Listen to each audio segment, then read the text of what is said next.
It's got the picture of the kaka and it's saying that it's live, if that's of any help.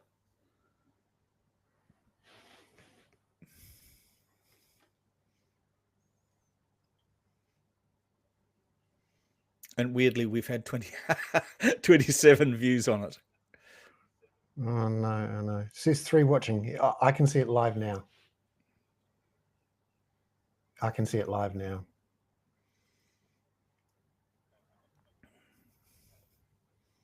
Okay, cool. Thank you, Simon. You're a star. Oh, yeah. Artie Farty's saying our stream has cut out. Yeah. Okay. That's the first one. Yep. Yeah.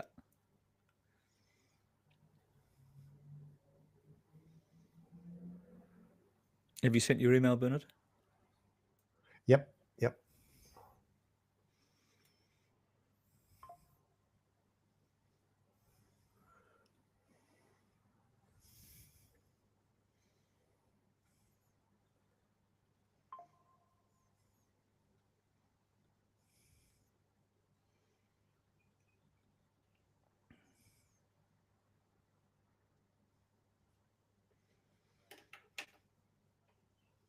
Okay, cool.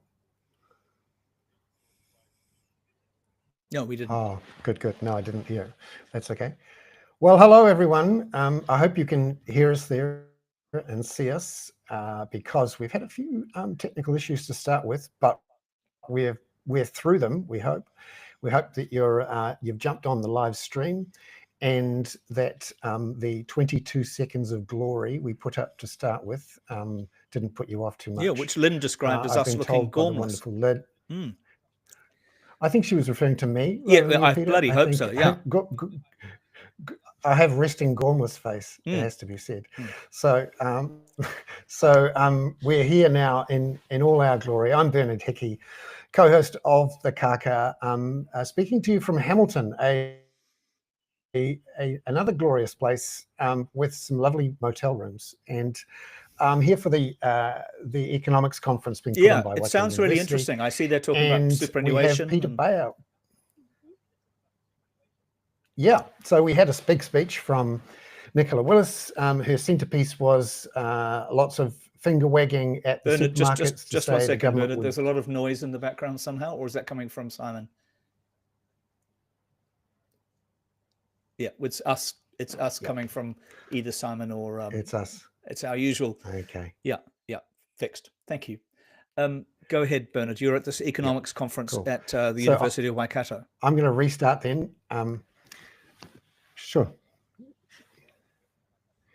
Yes, that's right. For a speech by Nicola Willis and a whole bunch of other speakers, very interesting, and we'll have some write-ups on that tomorrow morning. And no doubt some of the stuff will leak into the soliloquy at the end.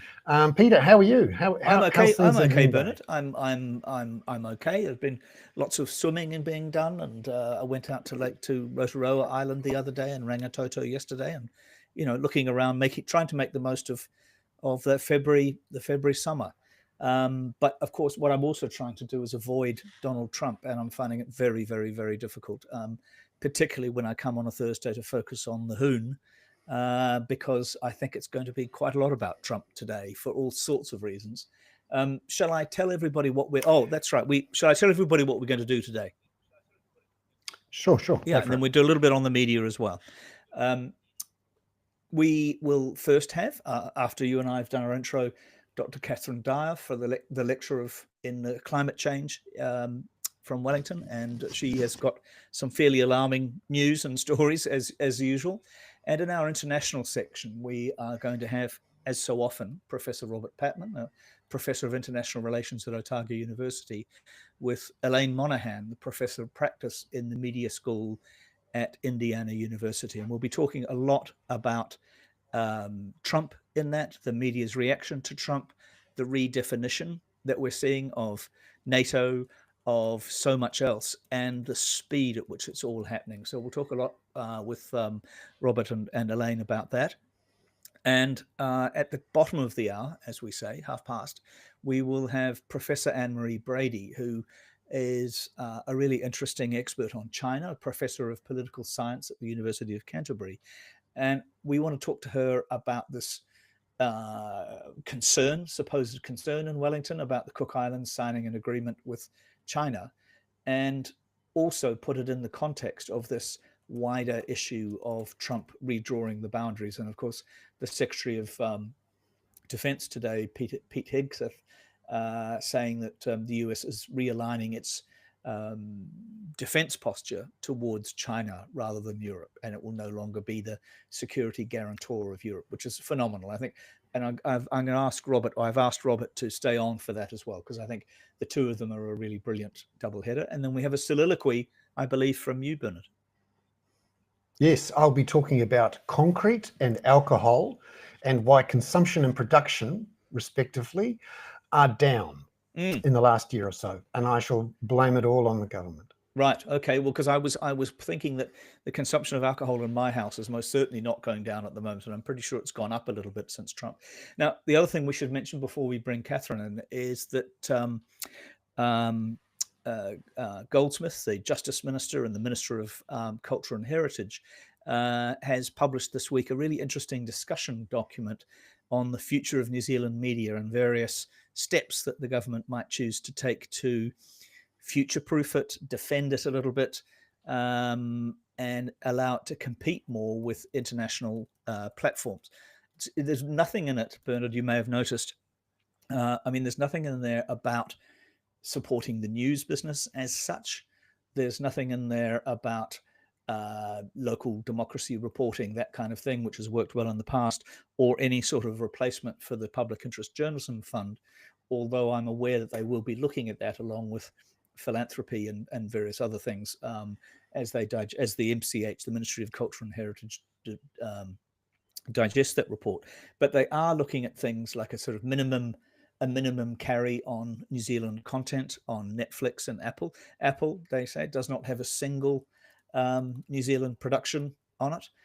Whether that's the right thing to do, I don't know. It will also probably, almost certainly, and quite rapidly lead to the merger of New Zealand On Air and the Film Commission, which I suspect is actually a really good idea. I've done work for New Zealand On Air, and I'm very impressed with their process. And I think that was one of the few good things to come out of the abandonment of the merger of RNZ and TVNZ idea, which is that NZ On Air stayed there. So there's a couple of weeks, I think, for people to make submissions on this, but it's very much around the kind of broadcast media rather than the audiovisual media, if you like, rather than news as such. And it will also change the regulatory environment about corrections and will lead to a shake-up in the Broadcasting Standards Council, that kind of thing. Yeah, I've seen some headlines, but my instincts are always to go, show me the money. And there is no money. No. Yeah. Just looking at the show me the money moment, and the government's not putting anything up, and it doesn't look like the Googles and the Facebook will be forced to put anything up. So it's just a matter of squeezing the government funding for New Zealand Film Commission and NZ On Air even harder, and hanging the traditional media out to dry.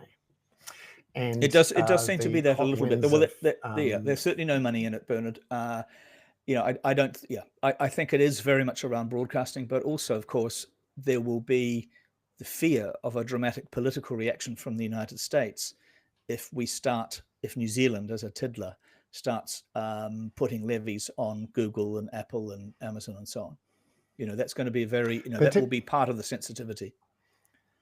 Perhaps we could rename ourselves the North Island of America and the South Island of America to appease. I thought we were the Eastern Trump. Island of Australia.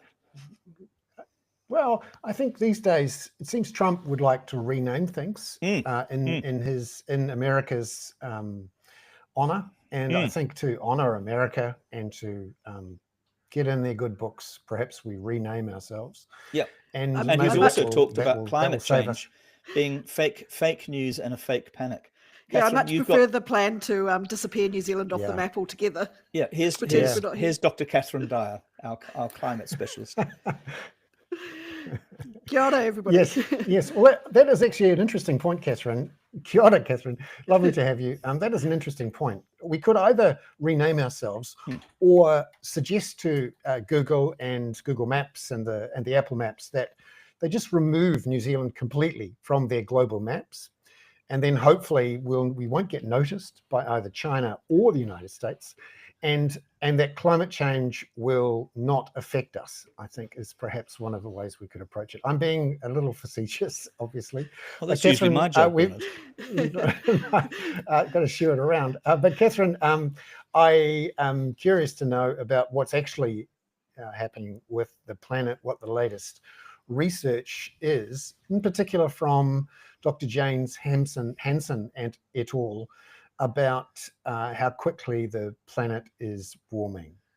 Yeah, well, they landed a new paper sort of just in time for January temperature results to come out, which have shown January been hotter even than 2023 and 2024, which is amazing when there's some moderate La Nina conditions going on in the Pacific. So everybody expected it to be cooler. And it's come up 1.75 degrees Celsius over the pre-industrial area. That's according to Copernicus, which is the European measurements. So Hansen has come out with a paper looking at reviewing the data from 2023 and 2024 and basically saying, hey guys, I was right all along and you don't need any new science because I've got the explanation. And, you know, his explanation is, you know, a little outside of the norm, the range. And quite worrying as well. As we've talked about before, he says that climate sensitivity is at least 50% higher than what the IPCC's best estimate is. He's also saying in this paper that, you know, he's reinforcing that concern about the AMOC potentially collapsing, the currents that take warmer water from the southern hemisphere up to the northern hemisphere.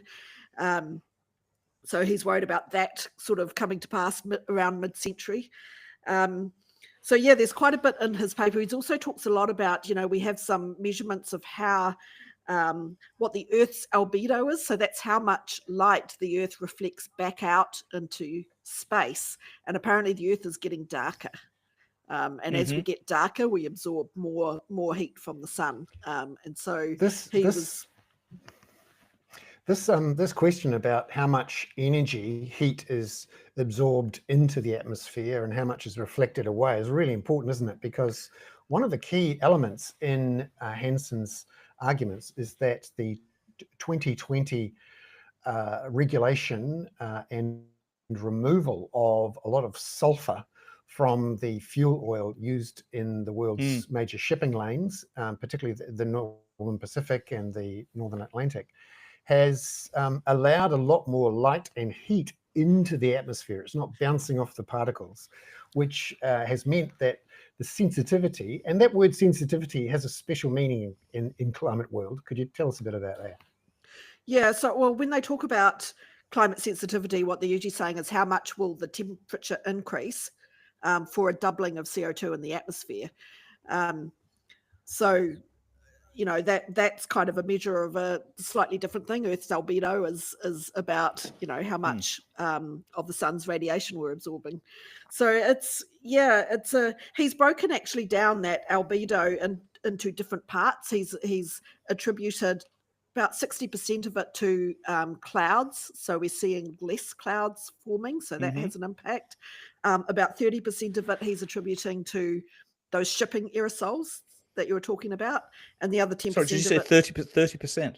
Yeah, of Gosh, the that's huge, isn't it? extra, you know, of the darkness, the extra darkness that we're getting, and the other 10% is around ice sheets. So less ice, you know, the more the ice sheets melt, the less reflective they are. So, I mean, this is all quite contested amongst other scientists, and I guess the other thing that I would say about this paper at the moment is in all of the models that all of the climate scientists use, there are uncertainties built into them. Now, first of all, they have kind of what they output is not a particular temperature, it's a range of probabilities around temperature. And so Hanson's, the numbers we're seeing at the moment are right at the top end of the kind of IPCC ranges. But the other thing is that there's a lot of assumptions that go into those models. And if those assumptions turn out to be true, then the whole, turn out to be false, then the whole model could change. And so some of the things at the moment, we're sort of going into this era of much greater uncertainty and much more natural climate feedbacks. So things like tipping points, we know that in 2024, that as a result of El Nino and the drought in the Amazon, that actually we absorbed less CO2 in land sinks. And so we had a big jump in CO2 in the atmosphere as a result of that in 2024. So you've got all these natural feedbacks starting to happen, and they are not in the models. They're assumed away in the models. And so it's quite likely that all of these models to some extent in the future are going to turn out to be wrong because they haven't got tipping points in them and they haven't got natural feedbacks, and those things are starting to arrive. And so it also kind of suggests that maybe going forward, we probably need to start paying a little bit less attention to these models and a little bit more. You mean to the one-off, just sort of one-off blips? Well, those one-off blips completely change the scenario going forward for everything. If you hit a climate tipping point, that's irreversible in human timescales, and so everything changes then, and the models are all wrong, by quite a lot. And so it kind of suggests we should maybe be focusing a little more on things like the risk distributions in the future, like the probabilities of things, which was in the sort of thing like that report we talked about last time from the actuaries and University of Exeter, that might be becoming a little more useful to us in terms of how we look at things and talk about them. Of course, they use input from the models. Sorry, they do use information from the scientific models. I'm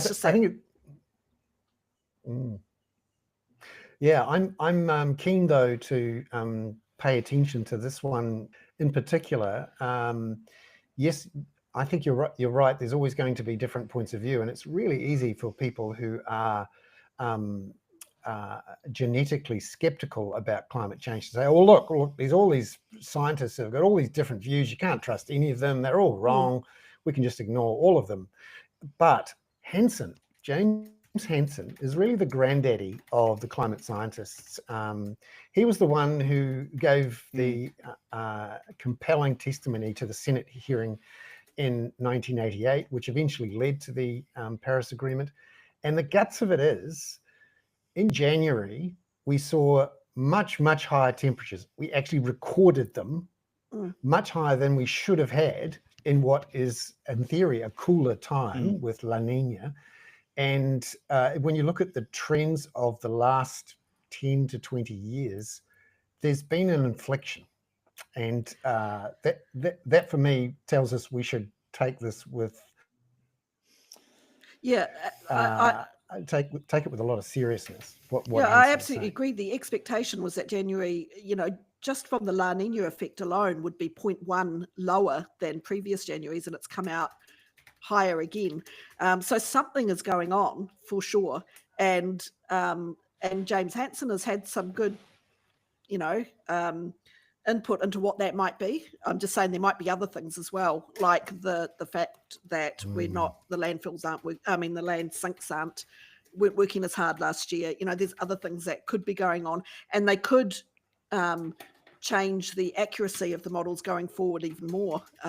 But yeah, you'd be mad not to listen to James Hansen. He's got a pretty good track record, and he always brings receipts. He's got some really great analysis in that paper, so definitely worth paying attention to.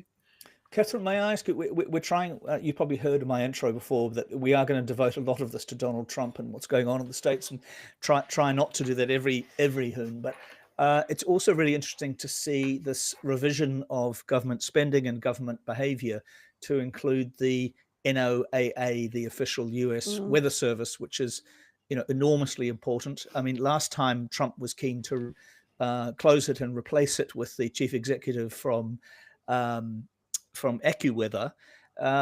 and today I see that the scientists at the NOAA have been told to report any contacts that they have with overseas climate scientists, and it caused me to then go and look at the guy who wrote or put together the Project 2025, talking about cutting NOAA's budget to curb excessive mission creep, halt increasing climate extremism, and eliminate the prioritization of woke agendas. What's the impact of that, the consequence of that approach?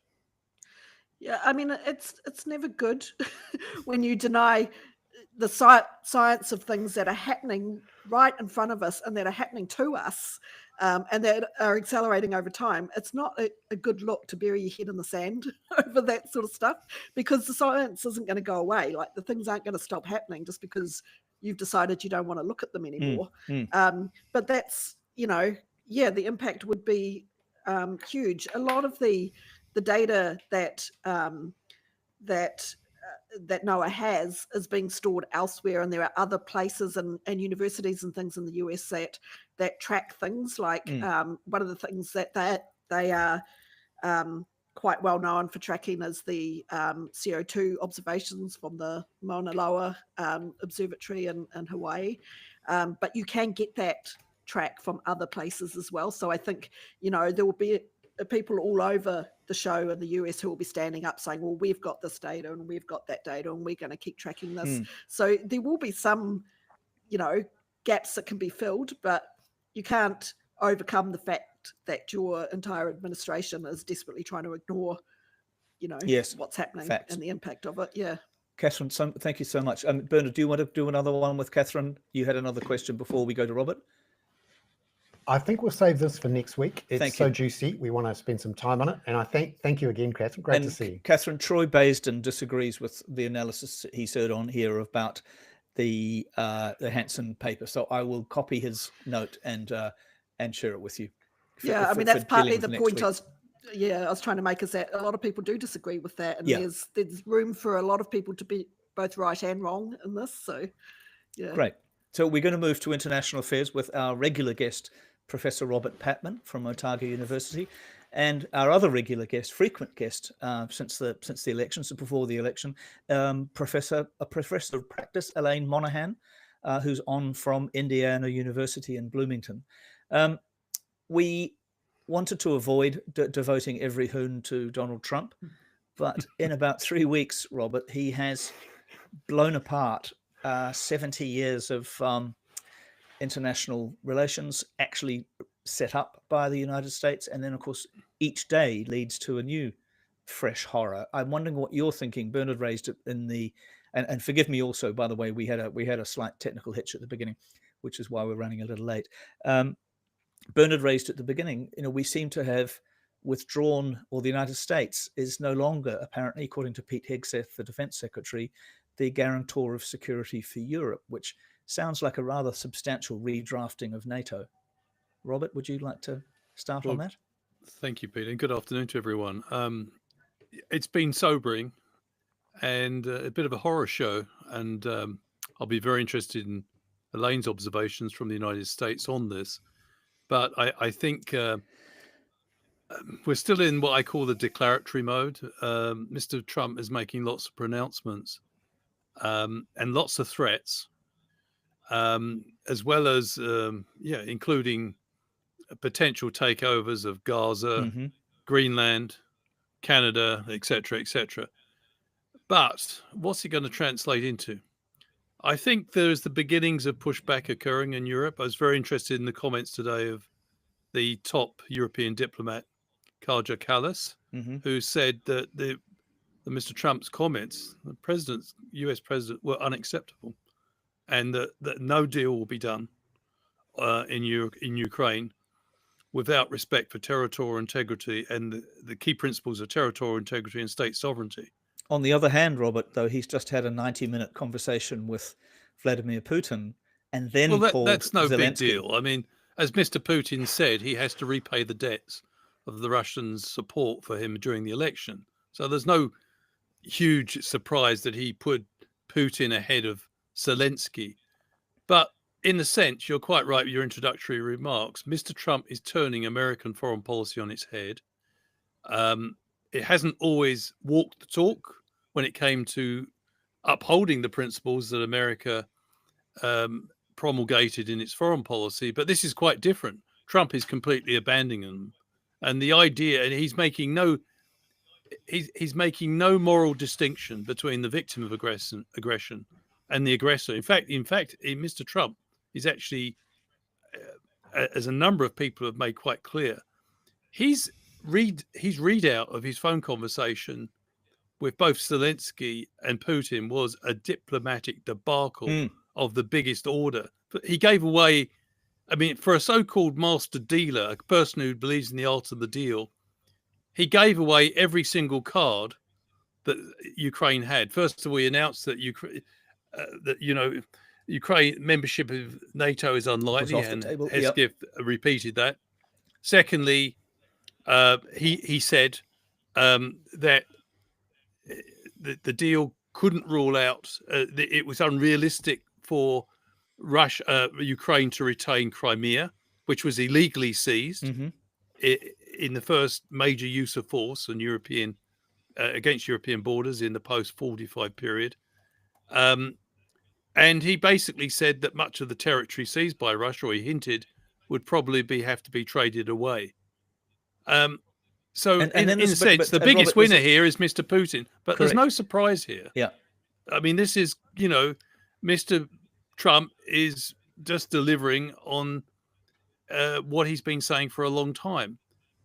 Whether his officials will see it that way, his Secretary of State and also his special envoy to Ukraine, General Kellogg, whether, we get these string of pronouncements, almost string of consciousness from Mr. Trump, but whether that translates into policy and how his officials interpret how this goes about, because Kellogg has been saying something quite different from his president on Ukraine. Yeah, I think of it, Robert, as a string of unconsciousness. Someone said that I read today about this actually being a return to Yalta rather than a return to Helsinki, that it was blowing up Helsinki, I think it's 1953 Helsinki agreement, which really established modern Europe and the principle of not redefining borders by conflict, or not, in fact, fixing borders really at the end of the war. And then Yalta being the great powers getting together. I mean, this is a real great power act, isn't it? With Trump, but as Putin. we've discussed many times before in our discussions, this is entirely consistent with Trump's vision of international relations. He believes that international institutions don't have a role to play except if they serve the interests of great powers, and particularly the most powerful of all, which is the United States. And secondly, he doesn't see much role for middle powers and small powers in the world. This is a top-down vision of international relations. He's got no time for international law, as he's made clear in Gaza. So, in that sense, Mr. Trump's vision of the world is a self-help system in which the strong do basically prevail, and the weak, do the best they can in the circumstances. Yeah. So, yeah. Robert, let me ask you one more question on this, or possibly even one and a half, before we ask Elaine about what the situation is in the US with the great Steve Bannon phrase of flooding the zone with shit, which they most certainly are, and I can't imagine how anybody is keeping up with it. Robert, what are the implications then of reverting to a Yalta big power approach, especially for a country like New Zealand? I'm not sure it's reverting to Yalta. I think it's reverting to Munich. I mean, these are the parallels being drawn privately in Europe between explain that, a more incompetent Neville Chamberlain. But first of all, even Neville Chamberlain gave away all his cards at his meeting with Hitler. But this is talk about diplomatic ineptitude. This is, and it makes you wonder whether Mr. Trump ever actually wanted a deal that would bring an equitable solution that respected territorial integrity and state sovereignty. It seems that all his pronouncements, and I say we have to wait for the detail, but all the pronouncements in declaratory terms suggests that he wants to bring peace by effectively a land for peace deal. That is, Mr. Putin gets the land that he's illegally seized, and Ukraine will have to live with the consequences. Yeah, and Elaine, let me bring you in here on two levels. One, as a former Moscow correspondent, it was interesting, and obviously you can quite happily comment on whatever Robert Patman said there, what Robert Patman said there. But it was also interesting, I thought, that Putin and Trump allegedly discussed history in this 90-minute phone call today. And I thought, I can imagine who actually knows anything about history and have a perspective on it, which would not be Trump. So maybe start with that in your capacity as a sort of serious analyst of Moscow and Kiev for that matter, and then we can talk about the media aspect of this, please. Sure. So yes, I would agree with your assessment of the nature of the historical analysis that took place in that discussion. I mean, the word I have written down on my page here that I just keep coming back to is transactional. That there is nothing, there's no, like all of the kind of norms, whether it's words, language, principles, policies, none of those things seem to matter right now. And for Trump, he's with every act he makes, every word he says, he's clearly seeing everything as transactional. I wish I could remember the exact quote, but he said something about how Kiev was going to have to pay the United States back with minerals. Yes. So that the United States, most of which are under the Donbass. Most of which are under the Donbass, currently right, held by Russia. Exactly. Yeah. and like 2 days ago, Zelensky, did something I thought rather smart, which was give an interview to our former colleagues at Reuters, Peter, proposing a deal. And I was like, oh, there he is, trying to show Trump, look, I can act like you too. And now he comes back and says, yeah, well, you'll have to give us all that money so we don't feel dumb, like for intervening in supporting this country that has been invaded by it. Elaine, Robert called it the declarative phase. It's there's also been decisions there. How is anybody managing to stay on top of this? We've seen some preemptive sort of bowing from media. We've seen even, I think, Joe Scarborough from MSNBC who of course went to Mar-a-Lago, saying, let's not get Trump deranged syndrome and overreact. I mean, if we're not overreacting now, when will we? And how do you think media is helping us navigate this? So the Associated Press media writer had an interesting phrase in which he said, at the turn of this new administration, that kind of legacy media were on its heels but not flat on its back. And that they were, sticking to their mission. And we had a very good, I thought, litmus test in the last 24 hours when the White House retaliated against the Associated Press for failing to use its language to describe the Gulf of Mexico as the Gulf of America, by blocking the Associated Press reporters from entering the Oval Office in their capacity as poll reporter. And I can explain that if that's too in the weeds, and then proceeded to block the AP from covering, kind of ceremonial event in the diplomatic room, or I can't remember what it was called now. Gosh, this is very Beijing. Well, it was, it was truly shocking to me. I was like, of course, this is ridiculous because on the list of shocking things, the idea that a couple of AP reporters weren't allowed inside 2 rooms inside the White House is, nothing. Yeah, but to explain to everybody, the Associated Press is the cooperative set up in the mid-19th century around the time of the Civil War to allow the nascent newspaper industry to share, copy, and share, and it, along with Reuters and Agence France-Presse, is the, they're the 3 brokers in a sense of straight information. Yeah, they are the backbone. They are kind of the spine of American journalism, if you like, and and have had a huge increase in their audience, or claim a large increase in their audience because of this sort of lack of, as it's being called, fact-based journalism, which sounds like a redundancy because it's an the one that I like always is Brian Stelter from CNN, who describes it as a reality-based journalism. There you go. So, you know, I mean, but the idea that the AP is being not allowed in, I mean, it's one thing to say you can't come in because whatever the reason was, Trump was annoyed, although I have another theory about the potential reason. But to actually pin it to speech in that way very clearly raises a constitutional issue. Yeah. And, you know, because it's selective and it's specific about these words, you will call this Gulf of America or you will not do that. And there's already talk about this being, you know, a constitutional problem. So, you know, the good news is that the press, you know, the media, the White House Correspondents Association, which represents all the media that, you know, cover the White House, has already spoken up. What's curious is that other organizations are also not calling it the Gulf of Mexico, although not Google and not Apple. Well, Google is only Google is showing it as the Gulf of America when Yes, viewed from the exactly. United States, correct? Yes, right. So, I mean, the fact that, you know, other organizations are not being penalized, only AP, leads me to the inevitable theory. And, you know, of course, I have nothing to prove this really except the timeline, that if you go to the AP's website, you will see today a story that the AP did about, I think it was 6 cases where people in China had complained out loud about their Teslas, you know, doing whatever they had done. And Musk had actually, you know, sued them, blocked them successfully. Yeah, sued them. Which is not usually what you'd expect from a gigantic No. car maker. And, you know, maybe I should be saying this on air. But anyway, so I can't help noticing the juxtaposition of that story.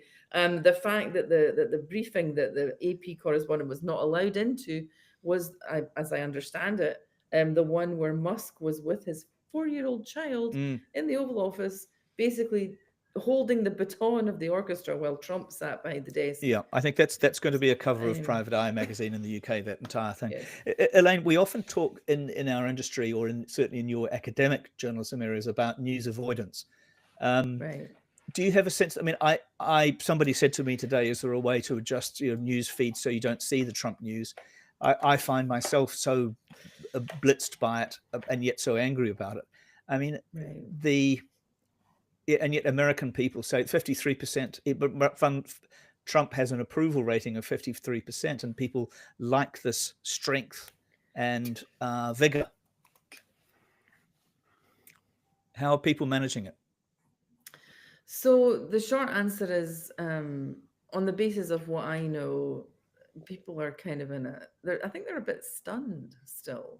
And at the same time, there are lots of people who aren't reading the kind of journalism or news that you or I would, who, as you've noted, support what he's doing. And I think, to go back to your reference to Steve Bannon earlier, this flooding of the zone idea is clearly working in the sense that, you know, the really big stories that actually need to be covered in detail are just kind of get lost in the mist. And so, you know, but there are people, you know, there's really good intelligent coverage happening, including, for example, efforts to point out that the agencies that the Trump administration is going after with particular vigor only make up a small percentage of the overall, you know, economy and certainly budget rather, and certainly they're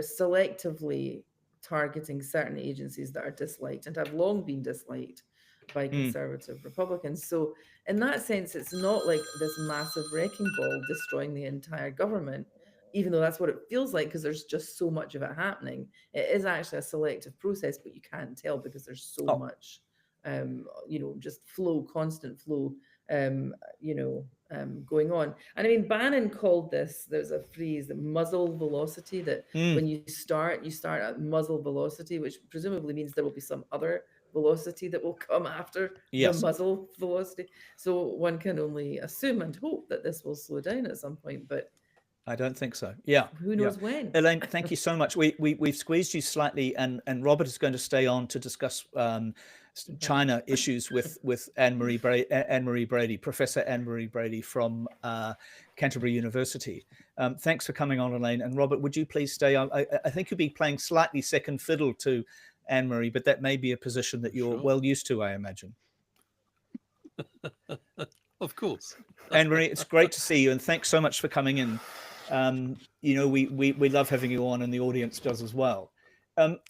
That's called patting the horse's bottom in Chinese, pai ma pi. Really? Well, I'm far be it from me to, pat your Flattery. bottom, but you know, uh, Jesus, I don't know quite how to react to that.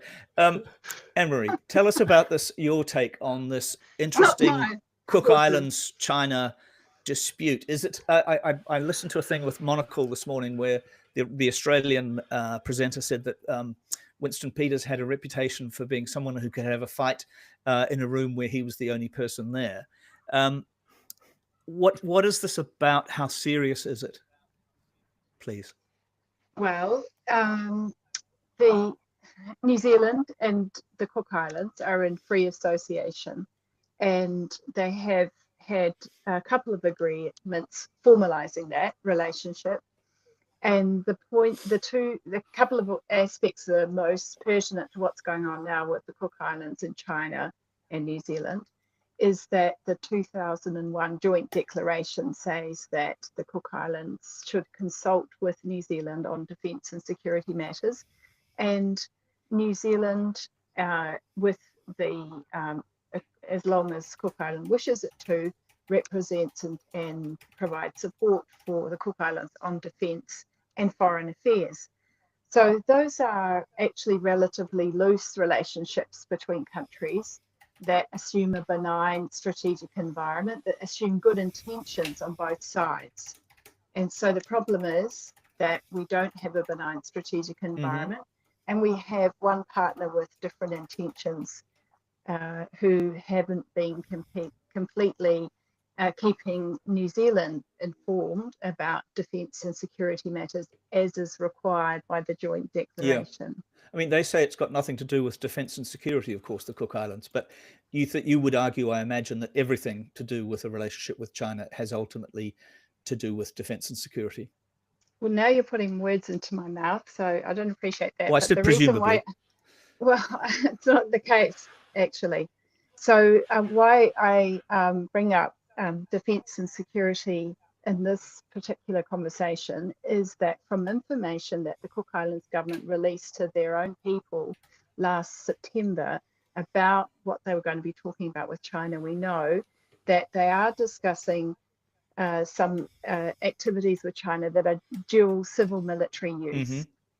So according to what they've told their own people, they're planning to do some things with China that do have very direct implications for defence and security. So that's why it's relevant to mention that. Then that's what New Zealand's saying we're concerned about. You haven't consulted us.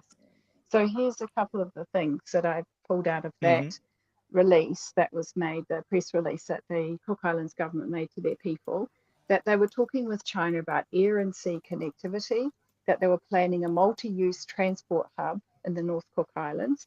They were talking about digital infrastructure.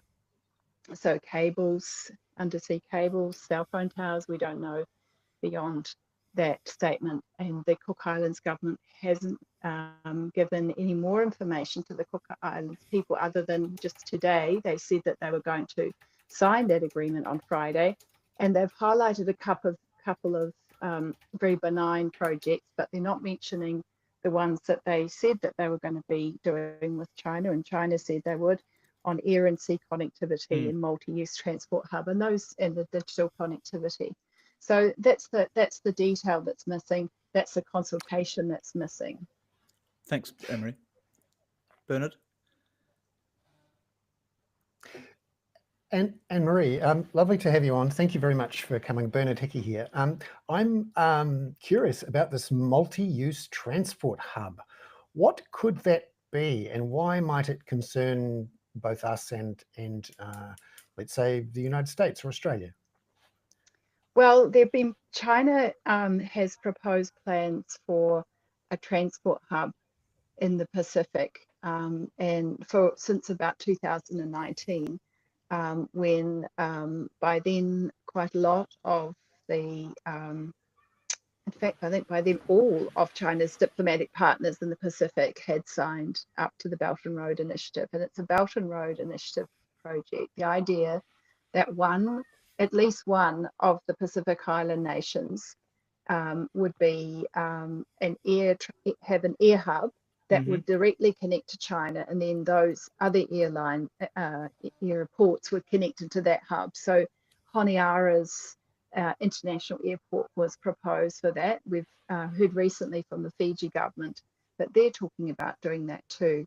But the Cook Islands, what the information that they provided to their people last year was saying a multi-use, so it could be air and sea, so wharves and airports. And this infrastructure is dual use, and China has managed to game the Asia Development Bank system and has engaged in basically all the strategic infrastructure projects across the Pacific in recent years, ports and airports and cell phone towers, all that kind of stuff. So it's not necessarily China's money, Asian Development Bank or World Bank, but you can see from the statistics that it's Chinese state-owned enterprises, and it's always in the strategic infrastructure, and that's a concern. You know, New Zealand Ministry of Defence in one of their reports of about 2021 said that if a hostile power established a military or intelligence base in any of the islands of the Pacific, that would be a direct threat to our security. So this is the worry, that these dual use facilities could be used for a base for a hostile power. China is a hostile power in the eyes of New Zealand and many governments, but because of their actions. Thank you. Do you see this as the comparison here, Solomon Islands and Honiara or Fiji, for what's proposed? Because it seems to me that with Fiji, you have seen quite remarkable kind of mission creep, whether it is the spread of Huawei, Chinese telecommunication, even the Chinese police operations against Chinese scammers based in Fiji. Is it that, you know, there's a toehold there and it becomes much more significant? Is Fiji the best comparison, or Honiara? Well, I'm researching. I have a project on China and the Pacific, and looking at China's relationships with individual states and territories, as well as their overall game plan. And the approach is very similar, country to country. There's a general agenda to establish dual use facilities across the Pacific, and then it really depends on the individual countries and their politicians to the extent to which they're willing to go along with that and what's in it for them. Let me bring in Robert. Robert, we saw Pete Hegseth today talking about revising the US defense posture away from Europe and towards confronting China, towards being strong enough to stand up to China, as it were. How do you see this in that context? And then I'll ask Anne-Marie to address the same question. Well, this is an interesting question, Peter, because it shows some signs of incoherence in the Trump administration. On the one hand, they want to switch away from Europe and confront the China threat in the Indo-Pacific. But on the other hand, they've taken steps which have boosted Chinese influence, arguably, in the Pacific Islands region. For example, the administration has done two things. First of all, it withdrew from the Paris Climate Accord. It's no secret that many Pacific Island states are very concerned about the climate being the major number one national security issue. Secondly, the administration has effectively paused US aid for 90 days, which means that all development assistance has been turned off for a while. That, of course, presents governments in the Pacific Island nations they're obviously keen to maximize support, but it means they may be looking towards China rather than the United States at the moment. And so while the administration may, of course, correct this within a few months, the damage could be done. Yeah, interesting. And I mean, there seems to be a disconnect between the means and the ends at the moment of the Trump administration. And I actually can't help thinking the situation in the Cook Islands to some extent reflects this disconnect on the part of the Trump administration. And Maria, would you comment on that? And I read a piece, I think it was in the FT today, that there's, I think 68 countries have now swung behind the Chinese view about Taiwan, with a much stronger approach to Taiwan's independence, or China's right eventually to take it over. What Well, are I the just want to implications? follow on from what Robert was saying. Please. So the Cook Islands relationship with China and the negotiations about the comprehensive strategic partnership, we know they've been going on for well over 8 months, even to a year. And so it's not to do with the Trump administration at all. And they had really a series of quite rapid visits from the 2 in 1 month from the Chinese ambassador and another from a high-level official from Beijing before Trump was in power. So that was around November, December.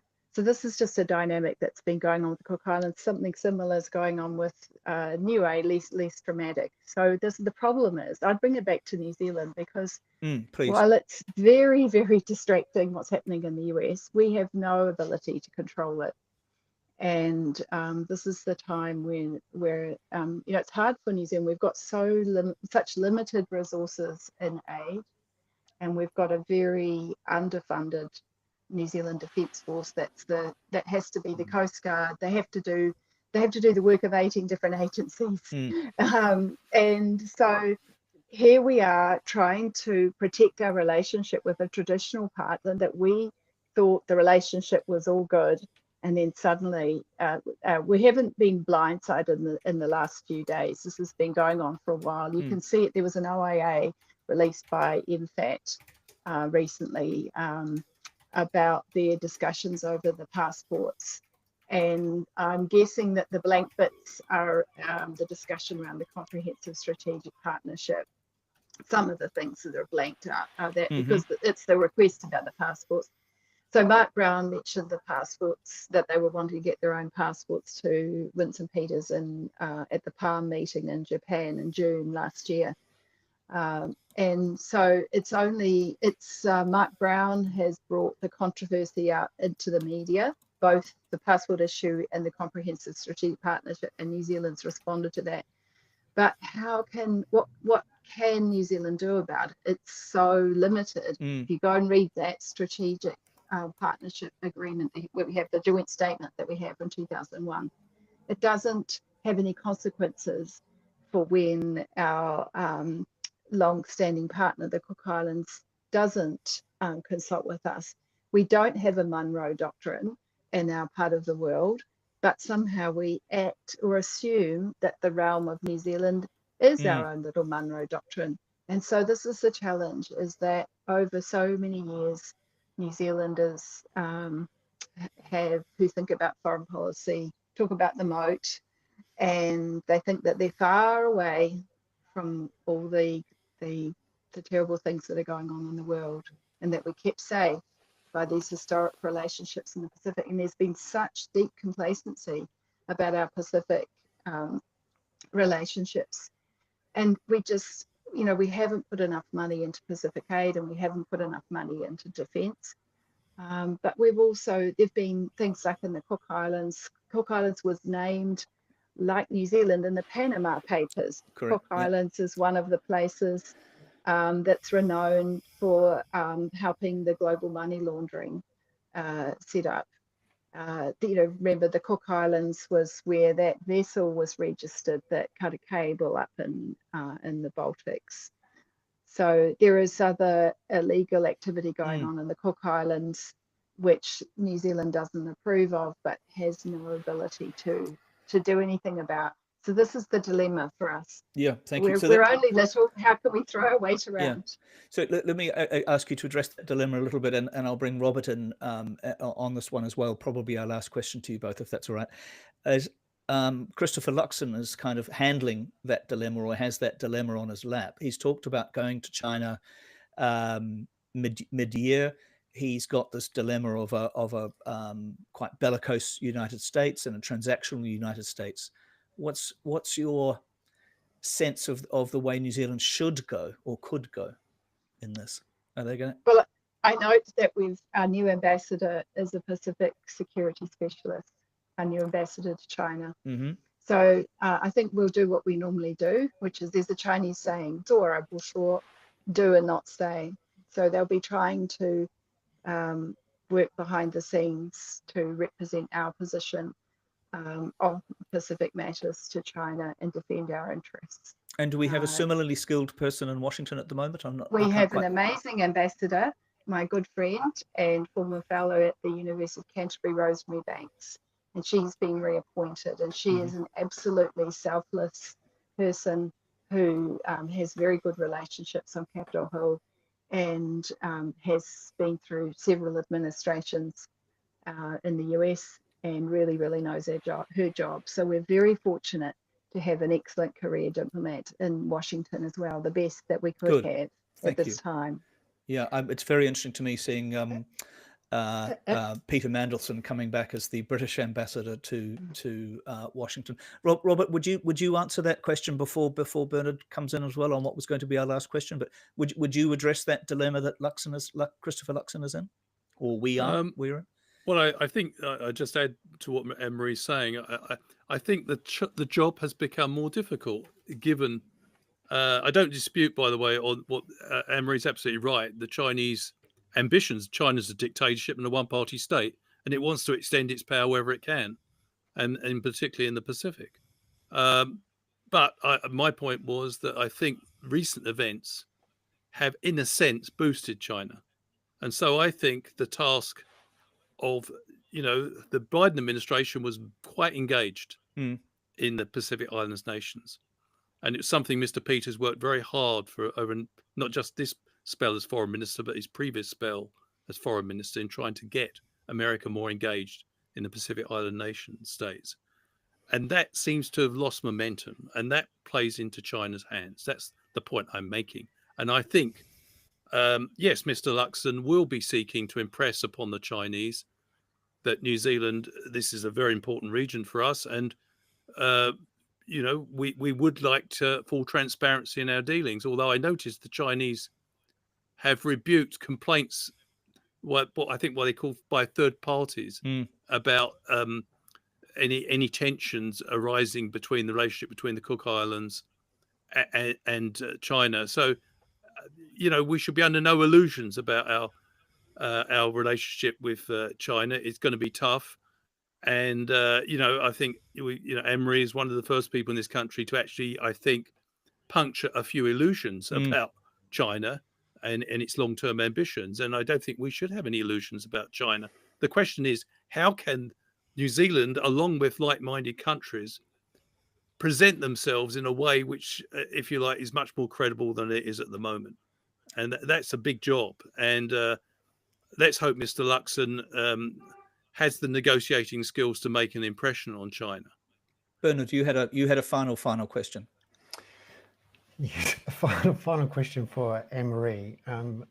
I'm from a generation that was fairly complacent about China until I learned some things about the former national MP, a list MP, who is now no longer a list MP, which changed my views on this. And I was one of those who organised the investigation with the FT into that, which really, I think, along with your Magic Weapons paper, kick-started this debate.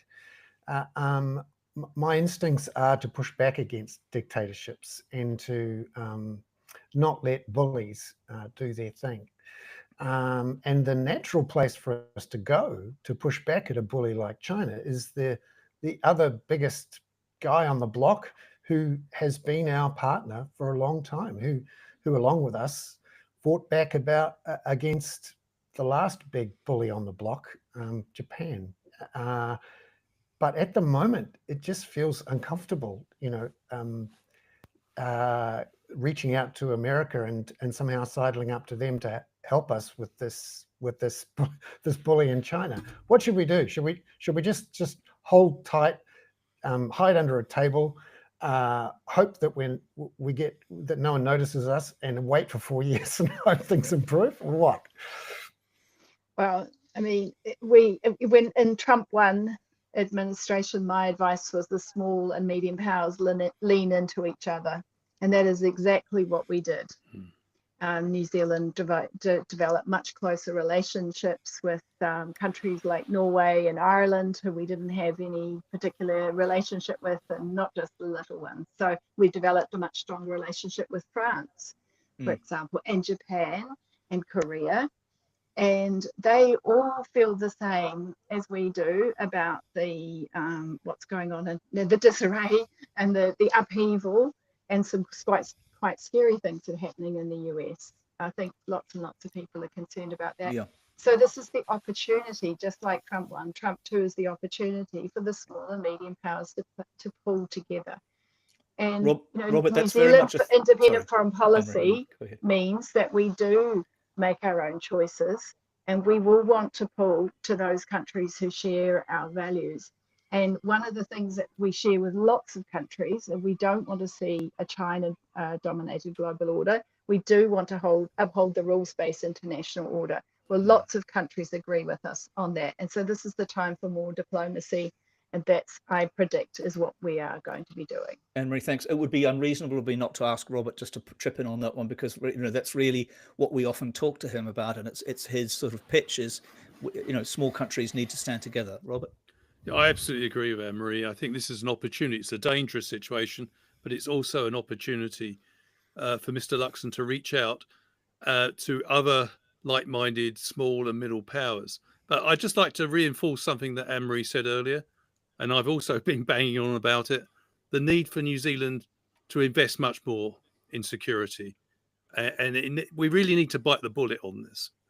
We're talking about Luxon's visit to China. China, it's all very well talking, but you actually have to walk the talk. You have to show that you're serious about defending your interests. And I think as a starting point, we should be investing about 1.7% of our GDP on defense. And that's probably low, but I think it's a starting point. And I think this country has to assume much more responsibility for security. I think we cannot rely on the Trump administration, perhaps in the way that we did on the Biden administration and previous administrations. So I think we are in a whole new situation.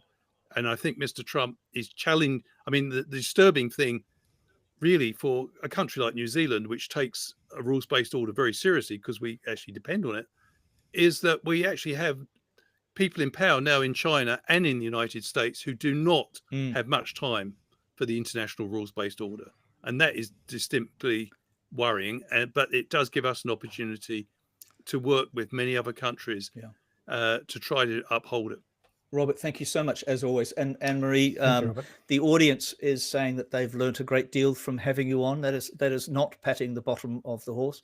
And you might remember that my team at the ICIJ were the people who did the Panama Papers a few years ago, and that John Key was the only world leader mentioned by name when the leaker of the Panama Papers, or the whistleblower, released his or her manifesto to explain why they'd done it. I think you're absolutely right that these porous trust laws that we had then, and also issues like Cook Islands' openness to corruption is very important. Thanks so much for coming on and for doing it during your holiday as well.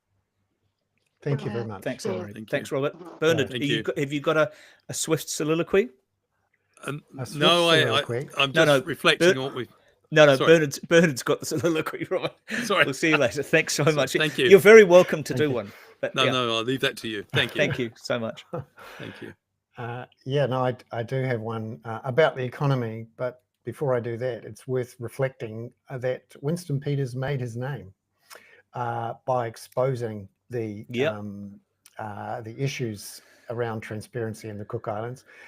And secondly, the most disappointing piece of news out of this government on this front in the last few months was Judith Collins saying that the Manawanui, which unfortunately sank in the Pacific Islands, would not be replaced.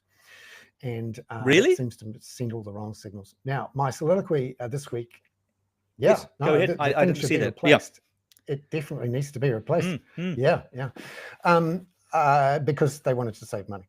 So, and that saving money is the perfect segue into my soliloquy this week about how the decisions made last year by the government in a so-called fiscal emergency to stop new spending on housing, school building, hospital planning, and a lot of local roads has come home to haunt the government now, because we're getting the data through on what's happening with construction, with retail spending.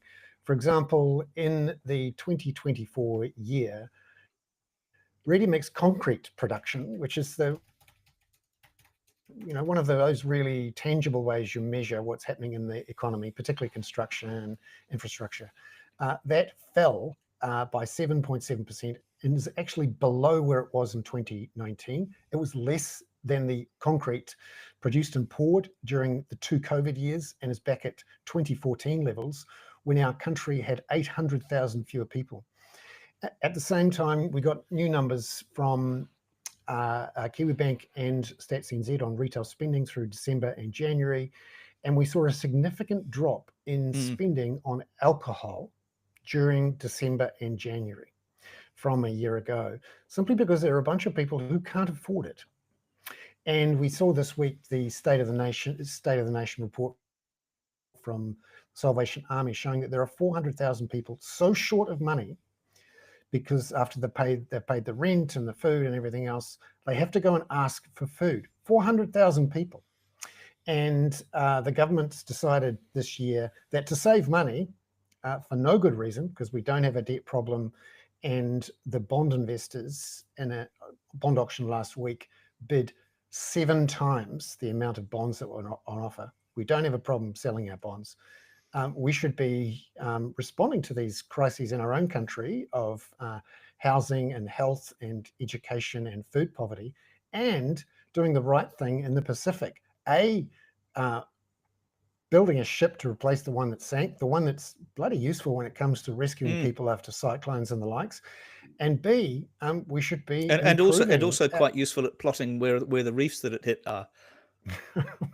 Not as good as it should be, but also, spending up on aid in the Pacific and spending up on defense, because it turns out we can't rely on the likes of America. When we hear Pete Hegseth going to Europe and telling them at a NATO meeting that they can't rely on America to defend them and that they're on their own, that's absolutely stunningly extraordinary. This is a country that for the best part of 80 years now, we relied on as the ultimate protector, the nuclear shield against the bad guys. And now they're taking a transactional approach and is run by a petty bully and dictator who not only is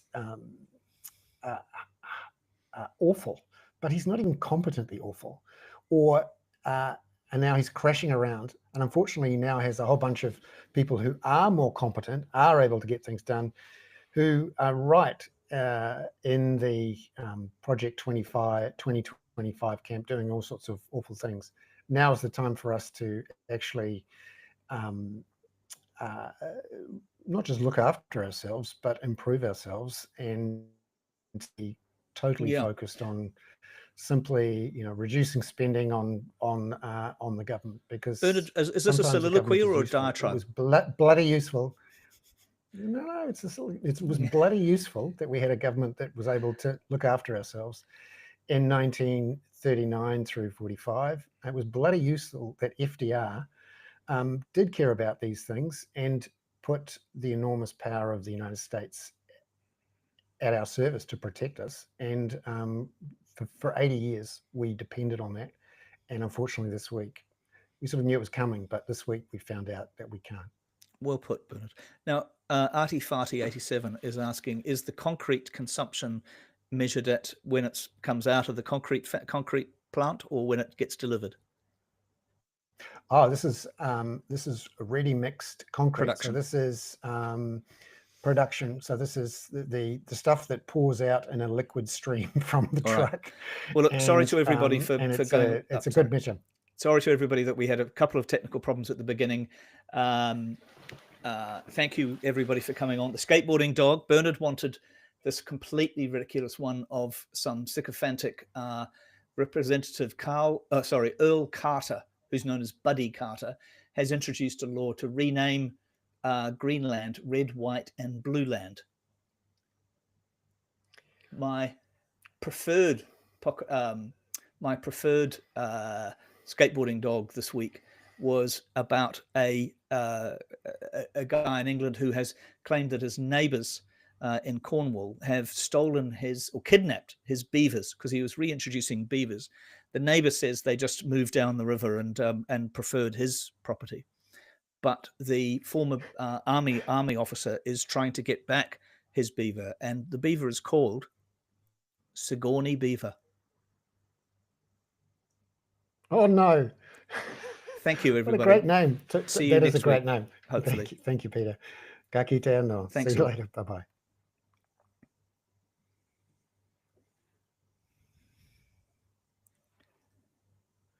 All right. I think we are no longer live.